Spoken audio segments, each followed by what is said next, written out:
Welcome to the NOWT.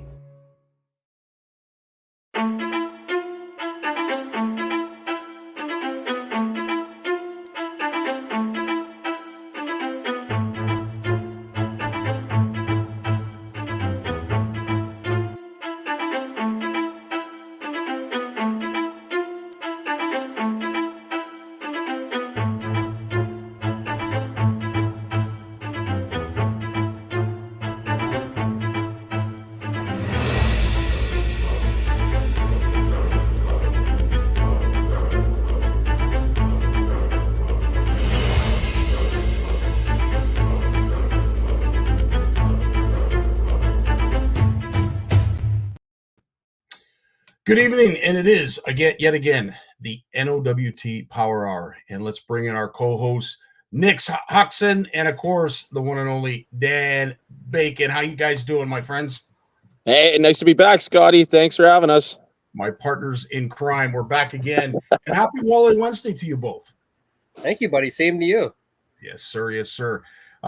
We are probably challenged with the weather. I see the smoke changing directions on you, Nick, so we will be mindful of that and try not to choke you out tonight.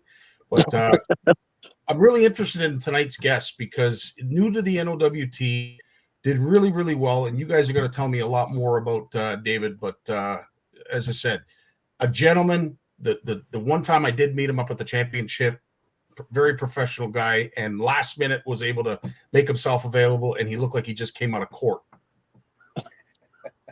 He's got some fishing clothes on, I think. Tell us a little bit more about this angler, Nick. Well, I mean, he come out of the woodworks last year. He's been hot stick on the Quebec circuit, and now all of a sudden he's intruding in on our circuit and lighting it up. He put a big run in on us for the championship. We finished second place, and he was right on our tail. He's been there all season. He finished second place for Angler of the Year. His first NOWT event, showed up to Geraldton, won it. I'm pretty sure he finished top 10 in every single event this year. Him and Robbie are just an absolute terror, and it's Team Abitibi. So I'd like to bring in David. We can ask him a few questions because I'd love to figure out a little bit more about this stick. These guys are incredible. I am blown away on these guys just showing up and being that good that quick. Like they're the real deal. So here it is, the real deal. Team Abitibi. Hello, people. How are you guys? Good to see you, David. Great. Thanks for making the time tonight to join us. This is, as we know, the NOWT Power Hour, and we are going to be doing our best to try and promote, pump the tires, and do what we can for you anglers as well as the sponsors and the tournament itself. Not to mention, of course, those wonderful venues. But, David, it was a pleasure to meet you last year at the championship. You guys did really well. And as Nick has just said, you guys did amazing throughout all of the trail of last year. And I have to ask, not being familiar with the waters, what was it that made you that successful? I think there's two big things. First, of course, is for forward-facing sonar. And second, I think it's our mindset. When we are going to our tournament, everything is set apart and it's tournament time. Like before we go to a tournament, we do all our breakfast before we go, all our lunch and all our supper. So we arrive at the tournament, we just have to fish and just focus on fishing. We wake up all the time at 5 o'clock, eat the same thing, eat the same sandwiches every day, the same supper. It's always like a chicken with bacon every night. And we go to bed like early, so it's like we make sure like we eat the same thing because you don't want to feel bad during a tournament. So it's like a mindset. We are going to war, and we try to. I don't know. We are that kind of guy who's like focusing on something, and everything else is set apart. So you're saying bacon is your secret weapon? Excuse me? You're saying bacon is your secret weapon, then? Yeah. That's awesome. I got to start taking notes because I eat terrible. I drink too much, and we try and perform at the top game. So I'm doing it wrong, I guess. Yeah, Nick, I used to be a member of that club too, so don't feel bad. Yeah, What, but what, sometimes what are the people things say, like, why you don't come drink with us and things like that. It's just because we don't want to, comment on dit, briser la routine, Danny. yeah, you don't want to get into that routine.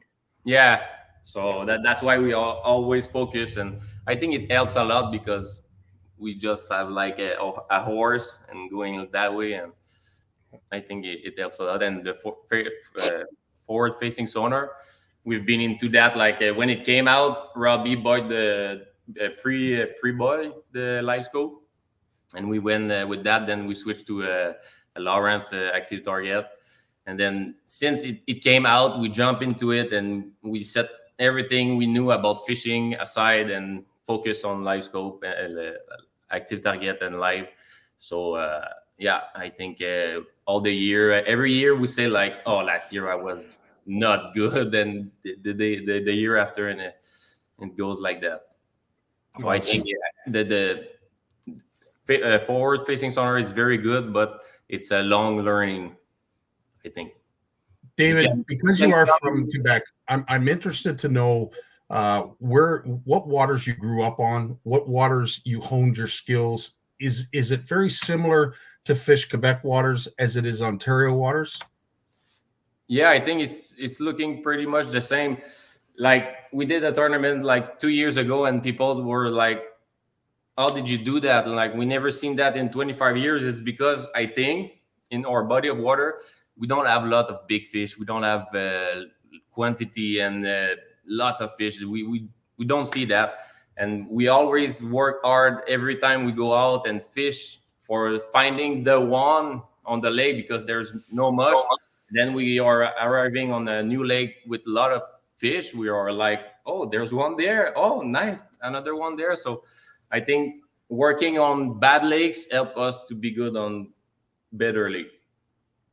That's a great tip. I can see that being a benefit as well. Fishing tough bodies of water to become a better angler. I've seen that so many times. Like Jason and myself have always said we rather a tough tournament when the bite's off because it takes a lot of that a lot of the other anglers out of the equation and be able to really focus in. So a lot like David's just saying, having that tough bite, a tough fishery, definitely does make you a better angler. I've seen that. I've witnessed it numerous times. The better guys, the top guys are going to be on top when the bite becomes tough.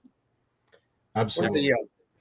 One of the things that I've really noticed with David's approach to it is us, that the guys that myself and Nick, that we fished the Great Lakes, you kind of had a Great Lakes approach to it.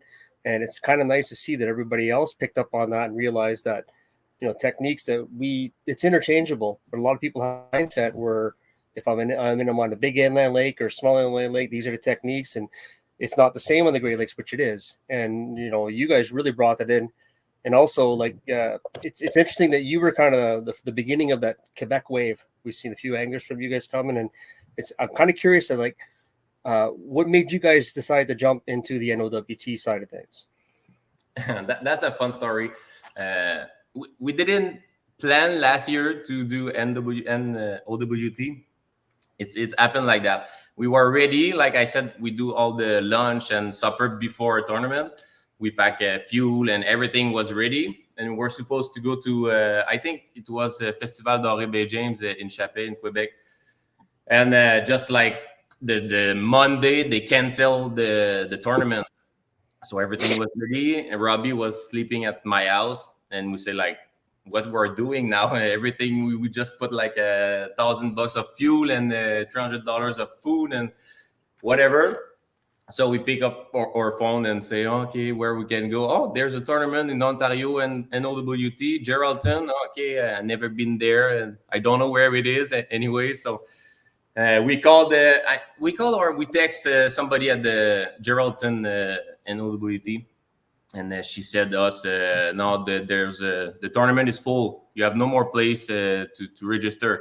So it was like, that's bad. Anyway, we'll take a chance. And if somebody cancel, we'll be there. So we jump in the truck, drive, I think it was like 7 hours, 6-7 hours. We arrive at Geraldton. Still no spots on the tournament. We pre-fish on like Wednesday. And then Thursday, like at noon, 1 o'clock. She called us and said, "You have a place in the tournament." We was like, "Oh yeah, we got a place." So we keep pre-fishing, and then that was tough. Everybody know that Geraldton is a tough lake for big walleye. So it was pretty hard. So anyways, we focus on the fishing and arriving there like nothing and trying to figure it out what's happening there and talk to people and maybe get some info here and there, and because we have no much time to figure it out, and the bait was there and we caught a good fish. Because really, from a spectator looking in, and I really admire you tournament anglers because you're able to dissect a body of water very quick. And as skilled as I would think of myself as a walleye angler, I concede to the three of you that you know far more than I. But what I am amazed at is when you come to the weigh scale and you have a full bag, it blows my mind to hear that, David, you aren't even familiar with some of these waters and you're able to place in the top 10 in almost every tournament that you entered last year. That in itself is amazing, but a true testament to the kind of anglers you are. Thank you. I think something we always say to each other, me and Robbie, and there's Steve too, that you're gonna meet at the MFN in next week. We are 3 in Team Abitibi Angler, me, Steve, and Robbie. Robbie's up north, so I'm gonna do that tournament with Steve.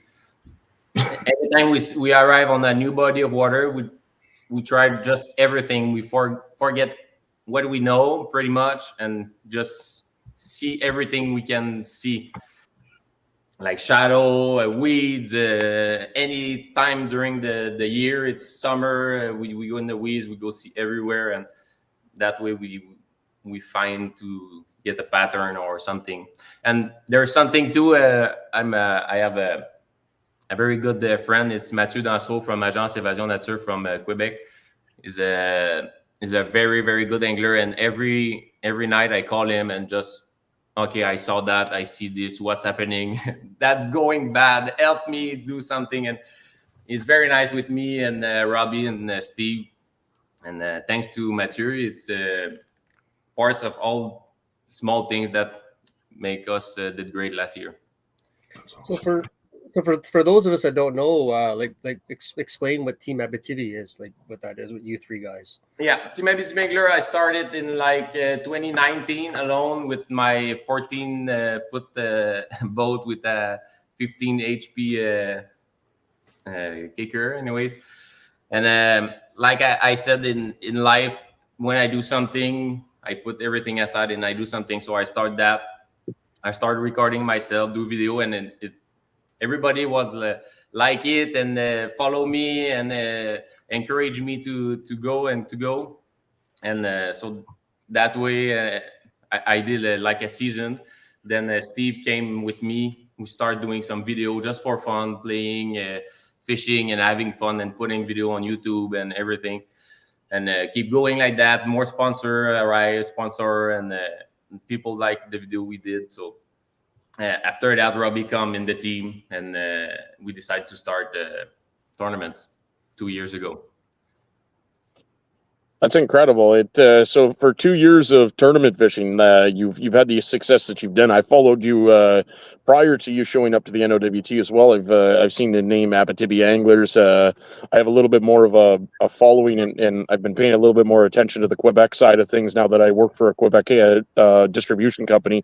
But I've seen your name prior to actually meeting you and following some of your stuff on the Quebec side. And I mean, it's what you've done in a short period of time is nothing but incredible.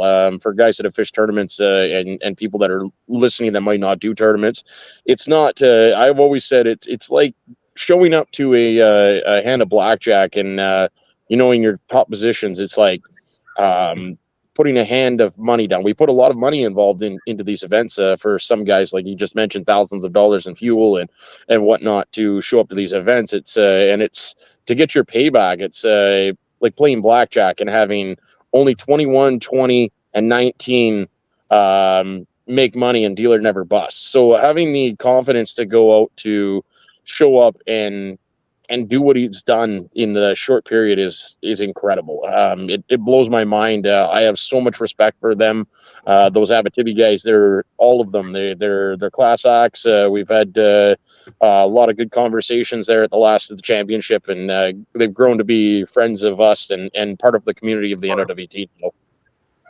Yeah, Absolutely. thank you. So, Very appreciate it. David, I'm curious to know, is there much of a difference between the fishing community in Quebec and that of Ontario? Like, explain some of the similarities and differences you have between, Quebec fishing and Ontario fishing. You mean about, peux-tu me traduire ça, Danny? Je suis comme pas sûr de comprendre le meaning.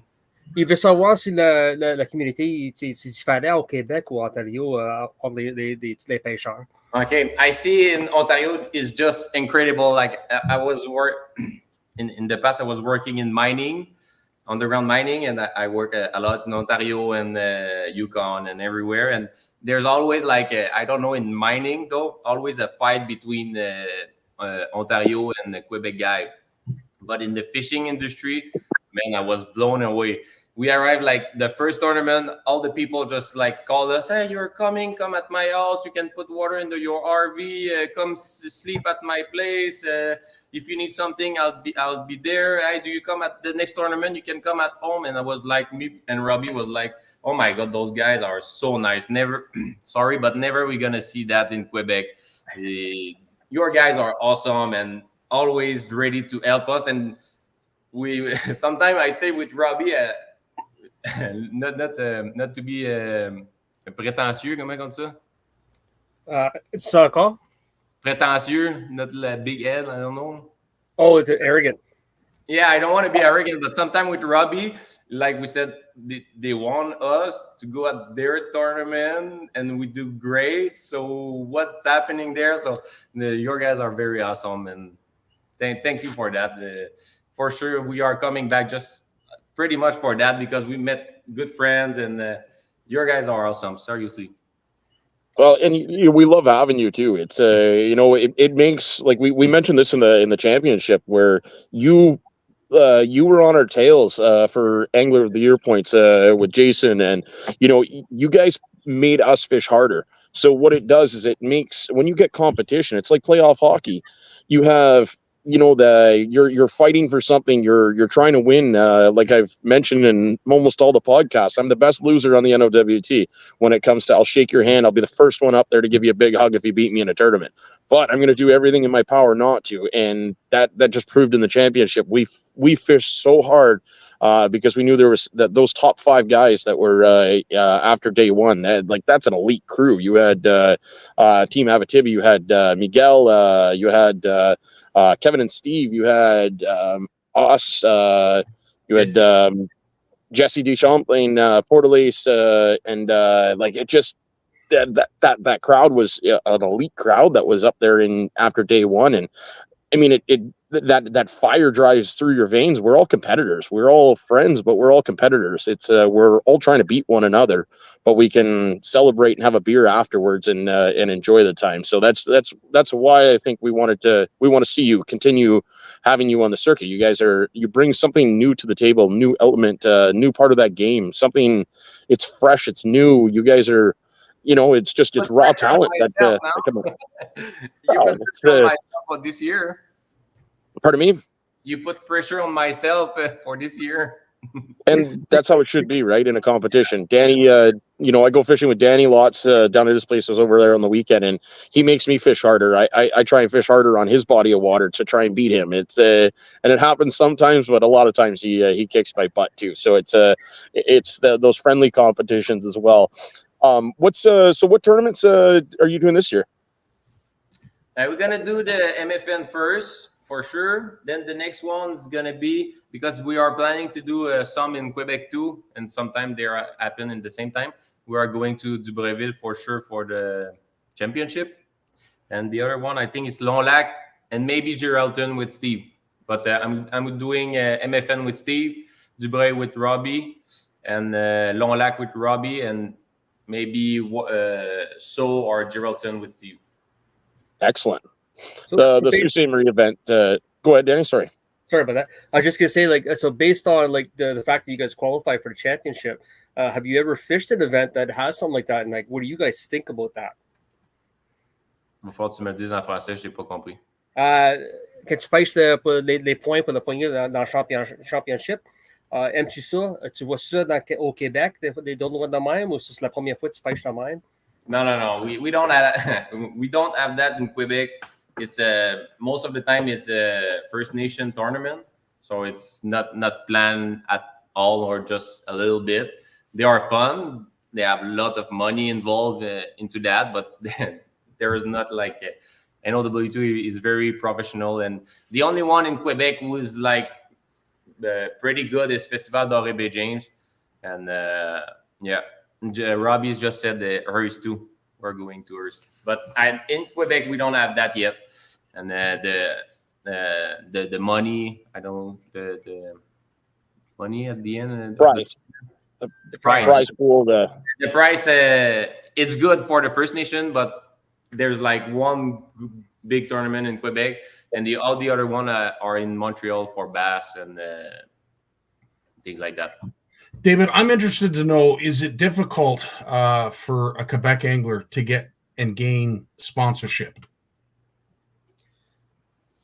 Yes, it is. It's very hard to get good sponsor. But the first thing, lots of people ask me, oh, can I get some sponsor or can I get some sponsor? You have to kick your butt and work hard like it was your full-time job. Like, you fish, you have to put video, you have to learn how to edit, how to do video, how to do good on camera, and sell to people that you can make them win money, because we have sponsor in our hometown that give us money just to pay like the fee and gas and things like that. But you have to work out and make them believe in you, and it's not easy, but it's feasible. It's good to know. Not easy anywhere. I was going to say, obviously, it's the same here in Ontario. But I don't. Are there a lot of tournaments, David, in Quebec? How many tournaments roughly would you say are available to anglers in Quebec? Say walleye, just to make it easier.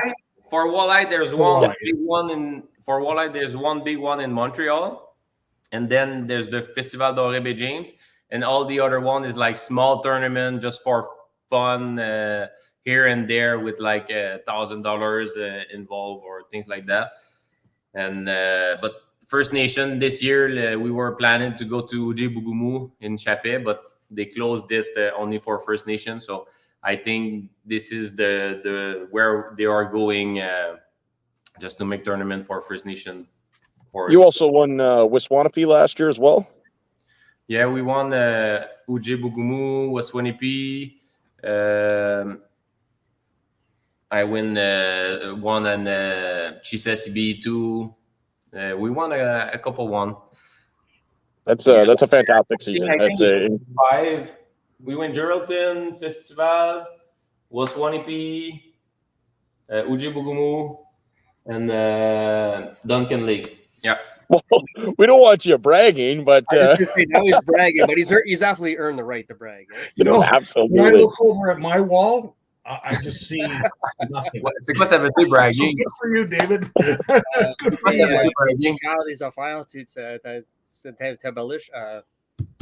I'm not sure how to say that. Oh. Alors, répète-moi en anglais d'abord. Bragging. I'm not sure how to say that in French. Yeah, it just means to like you're proud. Tell everyone what you've won and kind of blow them out like that. Yeah, I'm proud. We work so hard. Not much people know how much time we involve into that, and how much night I was like to 2 o'clock looking at the map and there's gonna be a sweet spot, and my wife just sleep please, and just calling Robbie like 100 times every day, and fine-tuning boats, rods, and sonar, and people don't know how much time we put into that, and I'm very proud of it. Well, these guys here. Thanks, my dog. Technical difficulties. Please stand by. Yeah, the wind's picked up where Nick is. So I think Dave knew what I was saying, but he just turned that joke back on us. Is all he done. Probably. So true. Now, I got to ask the three of you. Dave, I'll start with you. What is more important to you? If you could give up forward-facing sonar or navionics, which one's more important to you? The most important one is for forward-facing sonar for sure. Danny? I don't care about mapping because we do tournaments here in Quebec, like CFN that I won last year. No mapping and nothing, and I have to map it. Anyways, I was looking with the live. And Danny, what's more important to you? That's a tough one because you get on the system that don't have mapping, you can create your own a lot of luck with that mapping and that. But if I had to struggle through something, I would probably keep the forward facing sonar. As would I. I would keep it as it's another tool in our tool chest. But that being said, it's not the he all the be all. It's definitely another tool. But I mean, David won a tournament last year with no forward facing sonar. If I'm not mistaken. Yeah. Waswanabe was no forward facing sonar. Yeah. Yeah. They cancel. So it's like 3 days before tournaments. Let's say if we were putting it this way, if I could turn back time and if it was my decision to everyone to not have forward facing sonar or charting, I would take having charting over forward facing sonar for me, because I fish very technically and I'm a very fast paced power fisherman, and with forward facing sonar, it's made me have to slow down and really focus on fish that I'm targeting, instead of going back to my roots where I'm pounding bank and I can make 1,000 casts in a day or 2,000 casts in a day over someone else's 100, 200, 300 casts in a day. So that's what made me successful previously. But I mean, going back to the technology at hand, it's another tool. It's the sport's constantly changing. You look at the rods from where fishing rods were 10 years ago to where they are now. Like we were talking IM6 was a good rod. Now we're talking, we're out of the IMs and we're into different ton carbons and whatnot. So everything in the industry is changing. The thinness of line, the the presence of tungsten more so than you were, the fluorocarbons, everything. So it's just another step in the competitive fishing game. Just like any other sport, look at hockey sticks. How far, we started with a wooden 2x4 and look where they are now, that they're flexing so many degrees before that the stick even hits the puck. To touch on what Nick is saying as well, like you got your bodies of water and your certain times of year where they're beneficial or they're absolutely useless. A river bite in the spring, you don't need anything like that. You can you just need to work with the current seams and current lines, stuff like that. You get into the fall bite when that they're gorging on Cisco's and that. It's easy enough to find it with 2D sonar and just work your systems in that. They kind of shine when you get into those suspended fish in the middle of nowhere, right? That's when they kind of take their place. But they're a useful tool. But you gotta without Genesis Live, for example, live mapping and stuff like that, you're dropping your sonar in a blind spot half the time. Right on. I got a great question about forward-facing sonar that we talked about on Monday Live. But before we do, let's give a shout out to some of the sponsors that make this all happen.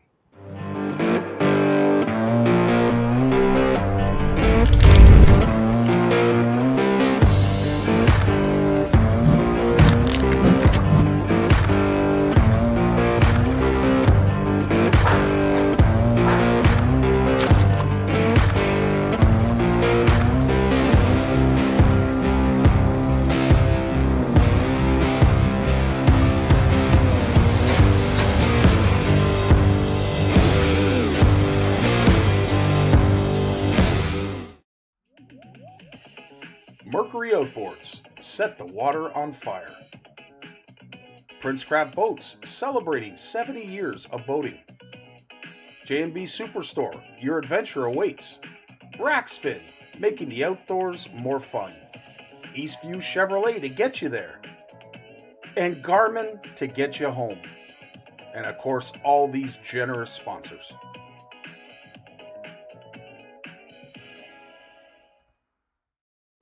Welcome back. It's the NOWT Power Hour. I am joined here with Danny Bacon, Nick Huxon, and of course, David Grad. We're honored to have all three of you here. Question that was brought up, and I'd like to change the narrative when it comes to forward-facing sonar because it's got such a negative connotation right now. Let's look at it, and I got to ask this question. How selective are you guys when it comes to forward-facing sonar? Are you able to pick out, by using this graph, the ability to see small fish versus large fish? Yeah, absolutely.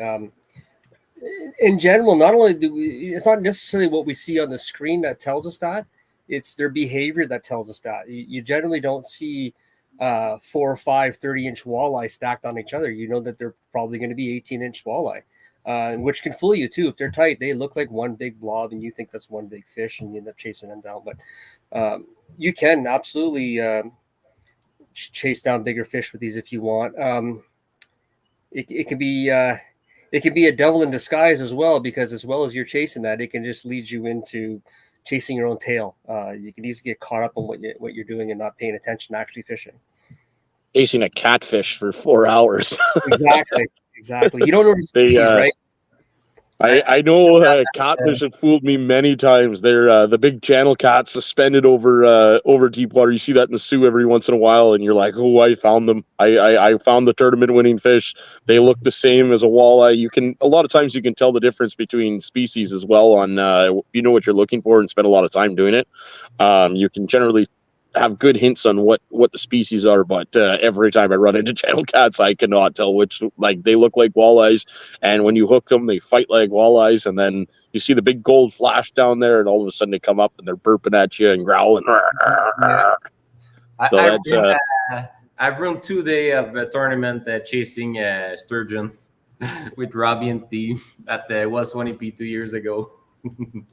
And somebody we arrived at night, and oh my god, we chased big fish all day and can even get a bite. Or people's First Nation said that there's a lot of sturgeon, don't forget. We said like, oh my god, okay, thanks. It's amazing to me. Another one. It's amazing to me the controversy.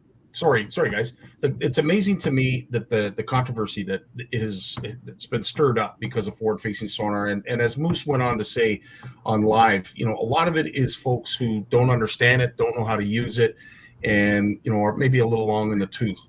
But one thing that I see as a benefit is, as a tournament angler especially, you get into a school of fish.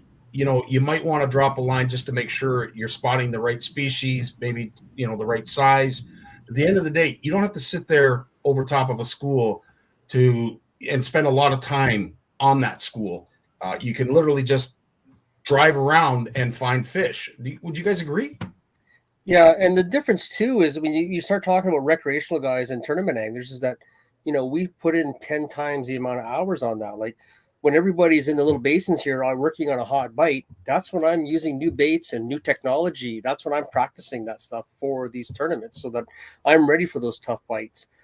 Usually people that have them that are weekend, when it's a tough bite, they just go home. It's just, we're disappointed. We're not going to do it. It's that 10,000 hour mentality, right? Now, we've seen these controversies before. We've seen them with down imaging came out, with side imaging came out, when spot lock came out. And like when you go back to Nick too, with the rods and reels technology that came out, just everything in general, like it's just a cycle of it.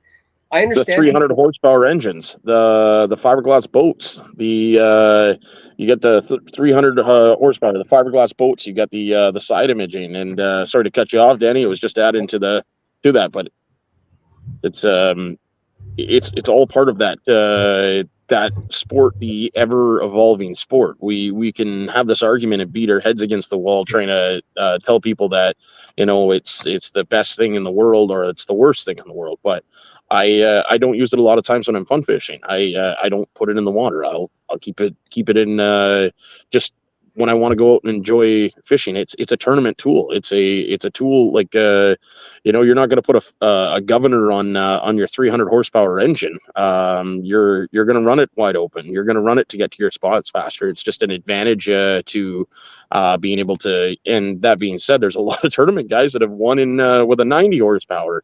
I don't have a 300. I got a 150 on my boat. It's so it doesn't necessarily. We were doing a live last week. We got to fish a 9-pound fish without forward-facing sonar. So the opportunities are still there, but it definitely helps you. It definitely like Shane mentioned. Just seen Shane Turcott, our president's on the live. He just mentioned it helps us break down waters quickly, and it's a great tool. So the having that tool at your disposal will definitely make you a better angler. It's or not make you a better. I guess that's a tough one. It's going to make you a better angler, but you still have to know how to catch fish. We discussed that before as well. You still have to know the fundamentals. It's information in front of you. Yeah. Yeah, you have to know how to drive your boat. You have to know how to control your boat. If you have a forward-facing sonar and you're not good at driving your boat in the waves and get to the fish, and you have to be good to boat control. That's going together. If you don't control your boat well, forward-facing sonar is put it aside, I think. And like this year was the first time like I went out there and like just about every boat, even 14-foot tinners I was seeing with live on them now. And that has a lot to do. The cost is coming down. It's like cell phones. When the latest grade phone come out, people get pissy because they can't afford them or whatnot, or they just this is good enough. This is good enough. And then a year later they have that phone. Then it changes their mentality. And I understand that. I mean, it's very costly as a tournament angler. We run a lot of electronics on our boat. Luckily, we have sponsorships or we have pro staff deals to help us offset those costs. But do we get excessive with it? Of course we do. I mean, we're tournament anglers. We want every edge we can to beat guys like David Grad and Nick Huxon. I got to try and get an edge on them. I hear you.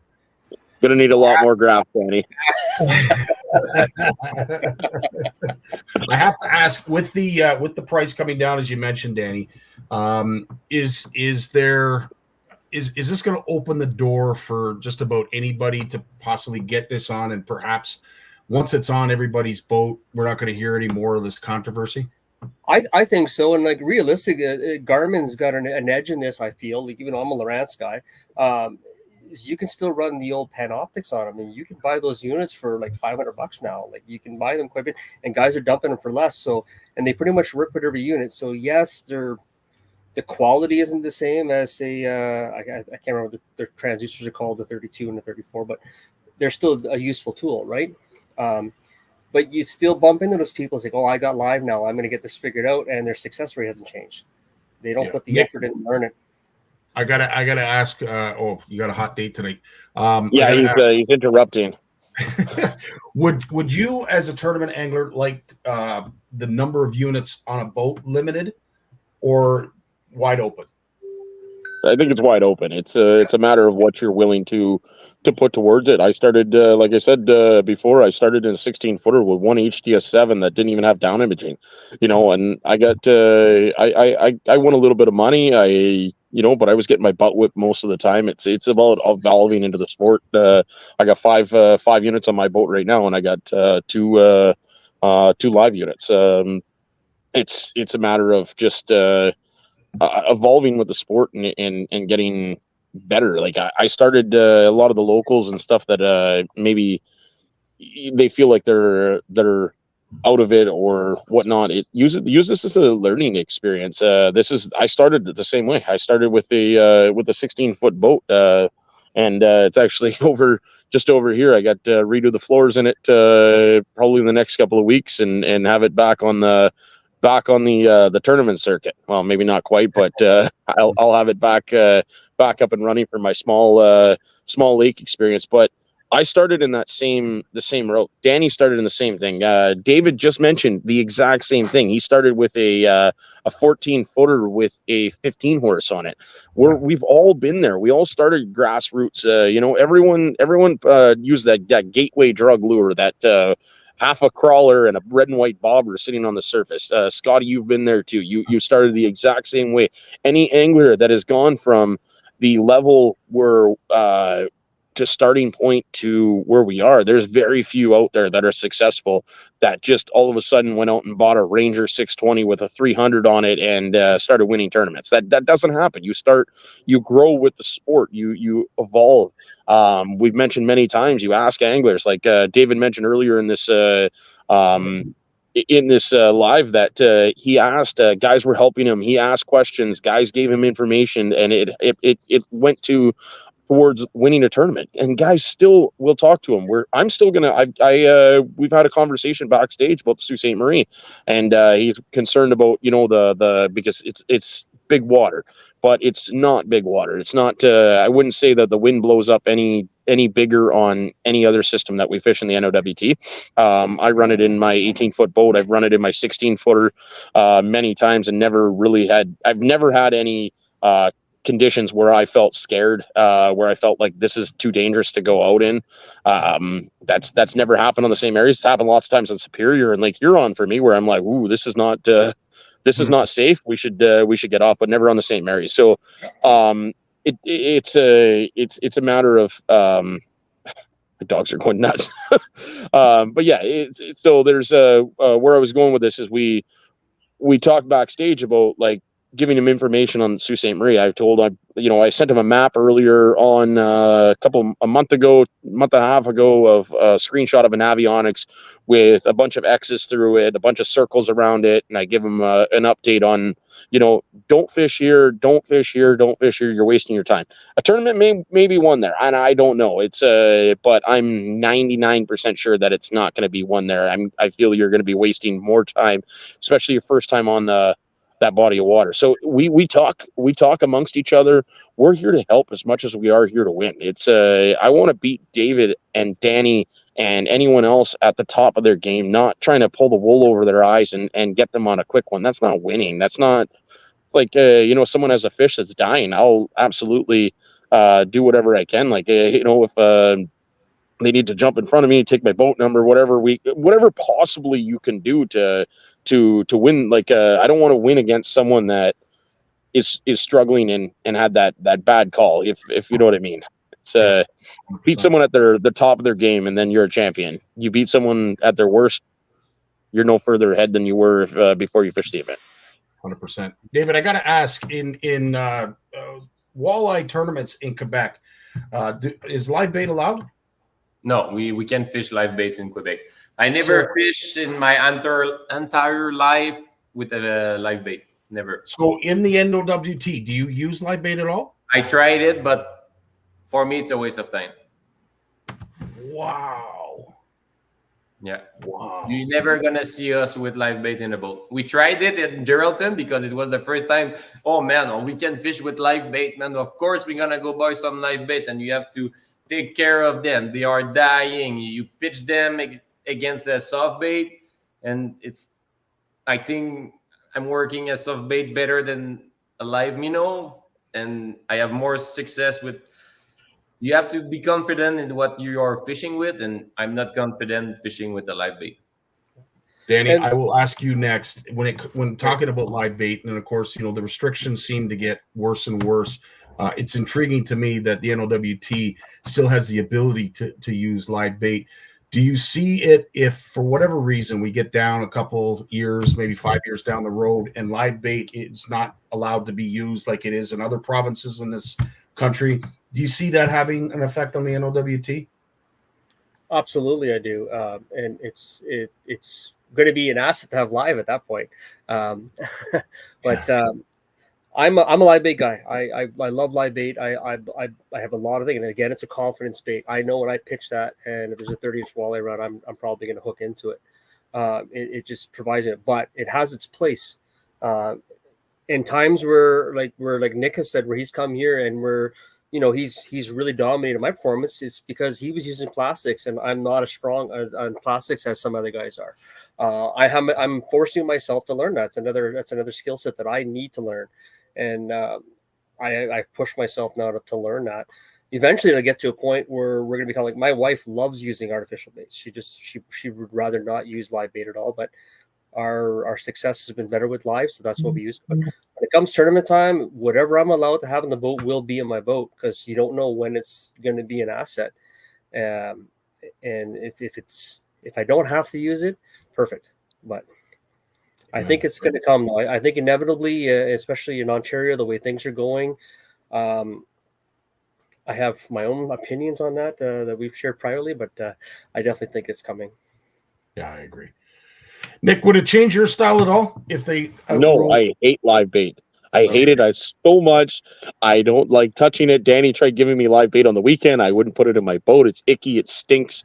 I have a hard enough time to keep myself alive. Never mind little. I took it to entertain my kids. Actually, that's a lie. So they could play with the minnows in the live well. I never put a minnow on a jig all weekend. What's that? At all? You don't use it at all? I do use it, but I hate it. It's I will use live bait in a tournament situation, but if I'm fun fishing, like again, it's one of those things. I'll have it in my boat, I'll have it available, but I'm going to force a bite on plastics before I pick up a jig and a minnow. That's a promise. And Jason's cursed me so many times, but it seems like a lot of times our clutch fish come on a 3 or 4 inch swim bait. At the right times. Like there's so many good options for plastics. Like David's sponsored by Z-Man. Like they make the Elastex. It's a fantastic product. We have NXS. We have there's the Northland Eye Candies. There's the Crush Cities. There's so many brands that are available. So many different styles. So many. And the beautiful thing about it, you put them in your box and you don't have to worry about them dying and stinking in a week. Yeah. You don't have to put a new one every time you catch a fish. So it's always ready. So you make more casts. I think when you always going to put a minnow and cast it and lost a minnow and put another minnow, and you are losing time on the entire day. Yeah. That being said, go ahead, Danny. Sorry. That being said, plastics are becoming my big fish bait. Like I always have something ready, whether it's an underspin and a paddle tail. Like even tonight when I was out, I seen that high mark come around. It was a nice fish. It turned out to be a northern, but that's what I immediately have, because you can really manipulate how you're playing with it and not worry about the bait coming off. And when they're aggressive, they'll chase it. In Quebec, it's been a long time they weren't allowed to use live bait, so they've kind of been forced to learn and adapt. 7 or 8 years ago. Yeah, and they're much better anglers for it, in my opinion. Like they're tougher to fish against when it comes to that kind of a bite. We're becoming that way. Like my situation is I'm using less and less live bait. I'm forcing myself more and more, but that's all my own abilities to force myself to do that. Agreed. Another point on that too is you look at the national walleye tour, like the in the States, the biggest tournament circuit in the world, walleye tournament circuit in the world. They have more tournaments won on artificials than they ever do on live bait. So having that being said, is it always crucial to run live bait? I don't think so. Look at Mr. Grad's success last year. We've won many tournaments on artificials. We've also won tournaments on live bait. So it's having that option is nice in Ontario, but it's not the be all to end all. It's I have no issues with switching 100% over to like artificials, and I can't see I can't see the weights going down because of it. If anything, I think they're going to go up after the first little bit once people start using it. Agreed. That being said, like we all have our favorites. When it comes to artificial bait, I love pulling cranks. It's just a fun bite. It's just fun to fish with that, whether it's on board, whether you're line, where you're casting. I don't do it as much as I used to do it, but I love doing it. I'm curious, like with David and Nick, what their opinions are. Like, what's their favorite plastics, jigging wraps, or crankbaits, that kind of thing? Plastic, 100%. I only fish plastic. You can look in my boat if you want next tournament. It's only. Oh, I will look in your boat. Yeah, go ahead, no problem. There's a three drop shot, couple, and one crank, and all the other one is soft bait. Nick, So what about you? for me, I love pulling cranks. Like we seen it on the live last week. We did it. That's one of my favorite ways to fish, especially now that I have kids. It's a fantastic way. Like with my two kids in the boat, they can grab the rod in the rod holder and twist the handle. They don't have to worry about fighting the fish. So a lot of times, me, my wife, my two kids will go out. We'll put out four planer boards. And that's usually any more than that gets hectic. Like we're allowed to run 2 planer boards in Lake Superior, Lake Huron, St. Mary's River. So we're allowed running 2 lines each. And then on U.S. waters, we can run 6. And that gets a little hectic with kids. But I love running cranks. It's my favorite thing to do when I'm fishing with my family. But that being said, if I'm fishing for fun, I love a jig and a plastic. I love throwing swim baits, ripping in weeds, like swim baits and weeds. And a lot of times what I do too is I like fishing heavy cover for walleyes. And I find that if I can find a shoreline that has like, a lot of big cedar trees and spruce falling down on a bank, I'll Texas rig swim baits. A lot of people look at me like I'm crazy even when I say it, but I run a Texas rig swim bait with like a 5 or 6 aught hook, and I'll throw a 5-6 inch swim bait into the wood and just with a tungsten weight in front of it. And that is honestly the most fun bite I've ever had. And using my largemouth flipping sticks, a 7.5 foot extra heavy, 65 pound test, and you get that donk and you're pulling a 8-pound walleye out of a tree. It's pretty neat. Big Jim just gave a big thumbs up on my phone here. You just gained a fan with excellent. Nick. I do have to ask David, with your success on the Ontario side, and I'm sure you've had lots of success on the Quebec as well, but now that you've crossed borders and you're having success with the NOWT, are you finding some Quebec anglers are now interested in perhaps maybe coming to the NOWT, or have you become the black sheep of Quebec? I think there's going to be more guys from Quebec going down there. First one is Alex Vizina. It's going to be a good angler to watch this year on the NOWT because he's a very, very good angler, very smart, and he fished the way we fish too, me and Robbie. So it's going to be a fun, good competitor there. And I think slowly people's going to come, and I think, but it's not going to be a bunch of people coming down, I think. I'll ask all three because we are getting close to the hour. Danny, what is your favorite tournament on the NOWT trail? All of them. Are they all? Yeah. There's not one body of water that you prefer over another? I actually, it's since we've lost Sagamok, which was my home body of water, Matagami has kind of taken that place as being my home body of water. I have fished in the Sioux area just for fun because it's not that far away. So that'll probably start to migrate to me in my home waters, but I'm looking forward to that event. Long Locks, another one that I really enjoy fishing. I have a lot of fun fishing up there. I've yet to fish Geraldton or Hearst, and Cap is, I've only ever fished it once before, and it would happen to be our honeymoon. So we really enjoyed it up there, and we have a lot of friends up in that area. So we like going to that system. This year I'm approaching it after. It's probably been 4 years since I fished it, so I'm coming into with a lot better knowledge in my head to approach it differently. So I'm looking forward to that challenge actually. Awesome, Danny. Nick, what about you? I think out of the tournaments that I fished the most, I've learned to love Matagami. I've been there so many times because we did a fall and a spring event for so many years. The tournament directors become really good friends, but not taking away from anything else from any of the events. Geraldton's an amazing event. We've won that event. It's a great. They put on an unbelievable show. Duberville. That's a big fish factory. Like, David, you're gonna have a blast there. There is so many big fish in that system, and it's like I can see that. Like I told you before, Scotty, I can see that record being broke again. Now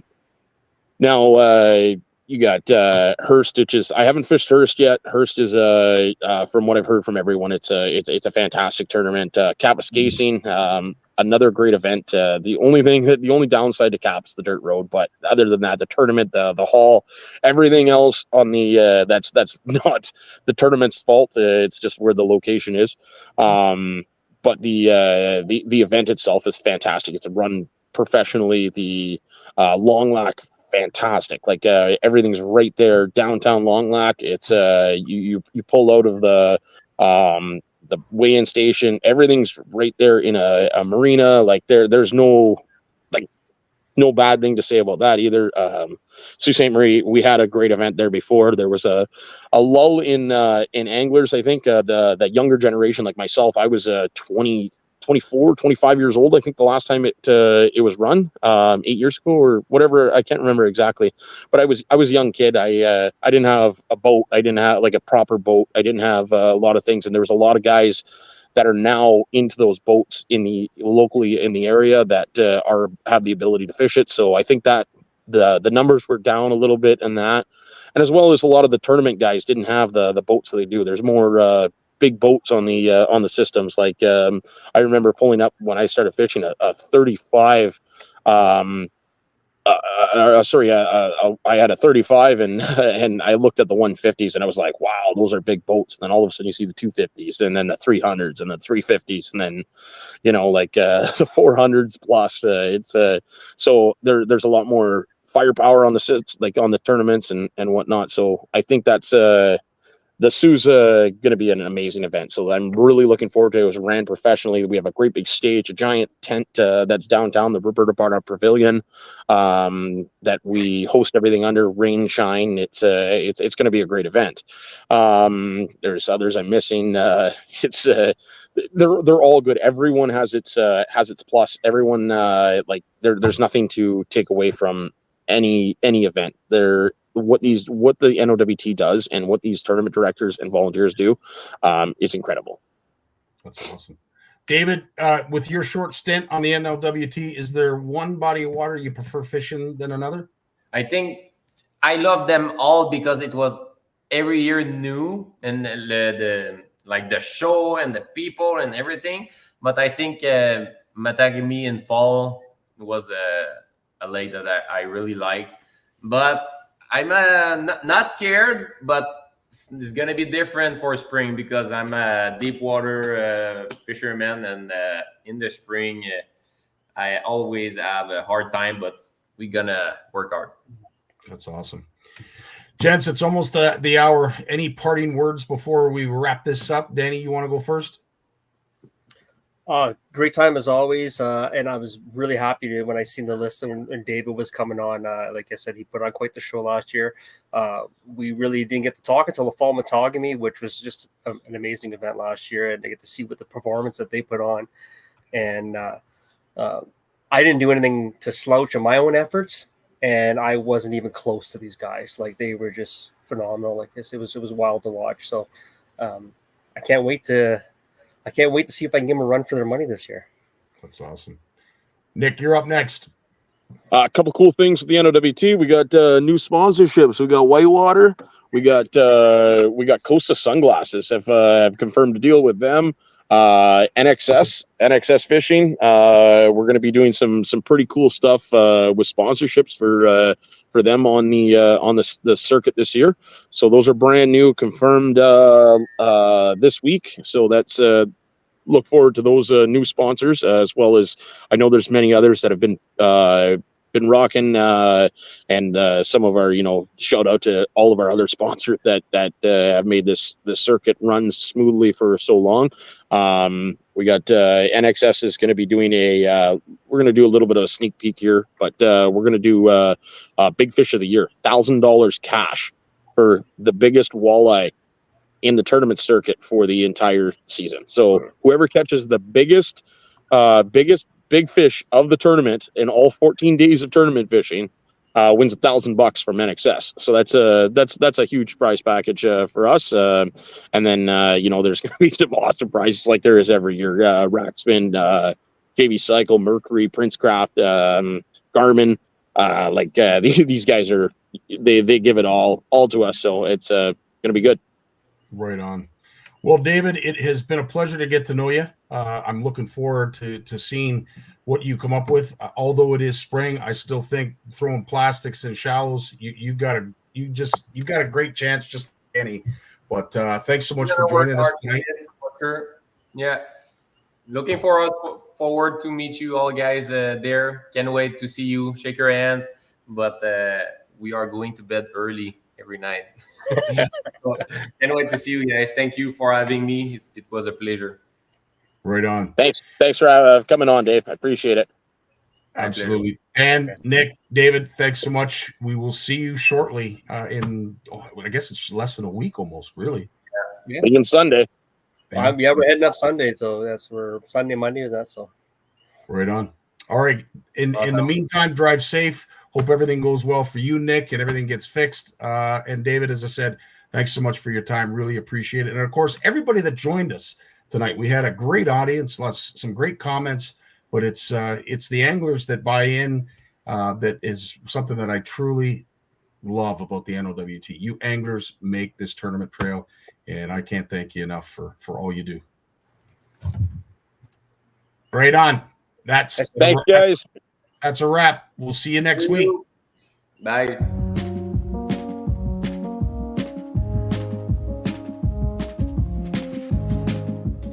This has been an NOWT production.